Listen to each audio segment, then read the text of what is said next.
معزز سامعین اکرام اور میری ماں بہنوں، السلام علیکم ورحمۃ اللہ وبرکاتہ۔ نحمده ونصلي على رسوله الكريم اما بعد فاعوذ باللہ من الشیطان الرجیم بسم اللہ الرحمن الرحیم وعلم آدم الأسماء كلها ثم عرضهم على الملائكة وقال النبي صلی اللہ علیہ وسلم العلم نور۔ ہم سے تاریخ ہے، تاریخ کا عنوان ہے ہم سے تاریخ ہے، تاریخ کا عنوان ہے ہم۔ وقت بھی جانتا ہے، وقت کی پہچان ہے ہم سے الجھو گے تو انجام برا ہوگا، ہم سے الجھو گے تو انجام برا ہوگا۔ رب کعبہ کی قسم صاحب ایمان ہے ہم۔ قابل احترام اساتذہ اکرام اور میرے ہم سفر ہم مکتب ساتھیوں، السلام علیکم ورحمۃ اللہ وبرکاتہ۔ سامعین محترم، آج کے اس عظیم الشان پروگرام میں بندی جس موضوع کو تخیلات کی وادیوں سے نکال کر، لفظوں کا جامہ پہنا کر، آپ کے ذہنوں میں اتار کر دل کے بنجر زمین کو سیراب کرنا چاہتی ہے، وہ ہے دینی مدارس کی ضرورت، اہمیت اور کردار۔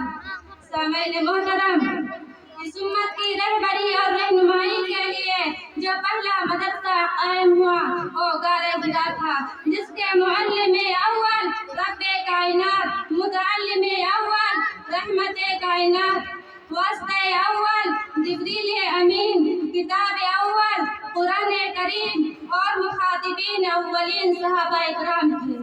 سامعین محترم، لوگوں کا عام خیال یہ ہے کہ مدرسہ ایک مخصوص چہر دیواری کا نام ہے، مدرسہ ایک شاندار عمارت کا نام ہے، اسی لیے یہ سمجھ بیٹھے ہیں کہ اگر مدرسے کی عمارت کو گرا دیا جائے تو مدرسہ ختم ہو جائے گا، لیکن میں اس خیال کو پرزور غور کرتی ہوں۔ سامعین محترم، مدرسہ اونچی اونچی عمارتوں کا نام نہیں، مدرسہ متعین کمروں کا نام نہیں۔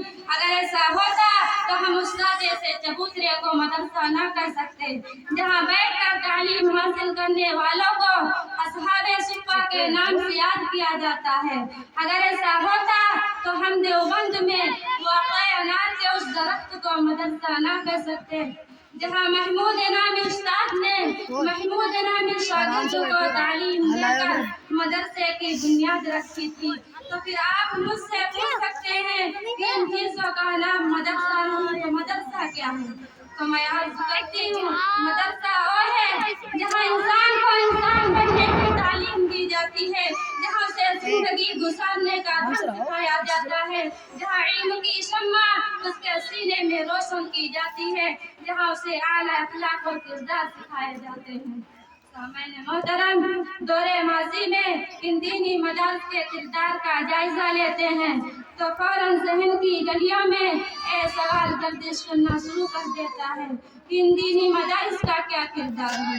سامعین محترم، اگر آج یہ دینی مدارس نہ ہوتے تو آپ کا نکاح پڑھانے والا کوئی نہ ہوتا، اگر آج یہ دینی مدارس نہ ہوتے تو آپ کا جنازہ پڑھانے والا کوئی نہ ہوتا، اگر آج یہ دینی مدارس نہ ہوتے تو حقوق والدین کو بتانے والا کوئی نہ ہوتا، اگر آج یہ دینی مدارس نہ ہوتے تو حقوق زوجین کو بتانے والا کوئی نہ ہوتا، اگر آج یہ دینی مدارس نہ ہوتے تو دعوت تبلیغ کی محنت کرنے والا کوئی نہ ہوتا، اگر آج یہ دینی مدارس نہ ہوتے تو خانقاہوں میں اللہ اللہ کی صدائیں نہ گونجتی، اگر آج یہ دینی مدارس نہ ہوتے تو قومی اسمبلی میں محبوب رسالت اور صحابہ کی لڑائی کوئی نہ ہوتا۔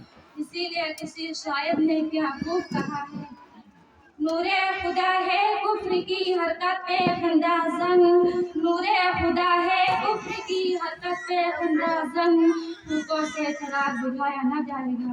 سامعین محترم، علامہ اقبال رحمۃ اللہ علیہ نے فرمایا، ان مکتبوں کو اپنے حالت پہ رہنے دو، غریب مسلمانوں کے بچوں کو انہی مدارس میں پڑھنے دو۔ اگر یہ مولانا اور مدارس نہ رہے تو جانتے ہو کیا ہوگا؟ جو ہوگا میں اپنی آنکھوں سے دیکھ آیا ہوں۔ سامعین محترم، انہی دینی مدارس سے پڑھ کر نکلے حسین احمد مدنی، جنہوں نے ہندوستان کو آزاد کرانے میں اپنے جانوں کا نذرانہ پیش کیا۔ قربان جاؤں حسین احمد مدنی، پر انہوں نے فتویٰ دیا کہ انگریز تیری فوج میں بھرتی ہونا حرام ہے۔ انگریز گورنر نے گرفتار کر لیا، کہا تم نے فتویٰ دیا ہے کہ انگریز کی فوج میں بھرتی ہونا حرام ہے؟ کہا ہاں دیا ہے، دیتا ہوں، کل بھی دیا تھا، آج بھی دیتا ہوں۔ جب تک حسین احمد مدنی کے منہ میں، زبان سینے میں اللہ کا قرآن باقی ہے، میں کہتا رہوں گا کہ انگریز تیری فوج میں بھرتی ہونا حرام ہے، حرام ہے۔ مولانا محمد علی جوہر قدموں میں گر گئے، کہا حضرت جی بیان بدل دیجئے۔ کہا جوہر بیان بدلتا ہوں تو ایمان بدل جائے گا۔ انگریز نے کہا جانتے ہو اس کی سزا کیا ہے؟ حسین احمد مدنی نے کہا میں کوئی سزاؤں سے نہیں ڈرتا ہوں، میں کوئی سزاؤں سے نہیں ڈرتا ہوں۔ اپنا بیگ کھولا، سفید کپڑا نکالا، کہا الحمدللہ میں اپنا کفن دیوبند سے ساتھ لایا ہوں۔ یہ تھے دینی مدارس کے طالب علم۔ اس شعر کے ساتھ میں اپنی تقریر کو ختم کرتی ہوں۔ باطل سے دبنے والے اے آسماں نہیں ہم، باطل سے دبنے والے اے آسماں نہیں ہم، 100 بار کر چکا ہے تو امتحان ہمارا۔ اے گل ستائے اندلس اوہ دن ہے آج تجھ کو، اے گل ستائے اندلس اوہ دن ہے آج تجھ کو، تھا تیری ڈالیوں پر جب آشیاں ہمارا۔ جب گلستہ کو لہو کی ضرورت پڑی، جب گلستہ کو لہو کی ضرورت پڑی، سب سے پہلے ہی گردن ہماری کٹی۔ آج کہتے ہیں ہم سے اے اہل چمن، آج کہتے ہیں ہم سے اے اہل چمن، اے چمن ہے ہمارا تمہارا نہیں۔ وآخر دعوانا الحمدللہ رب العالمین۔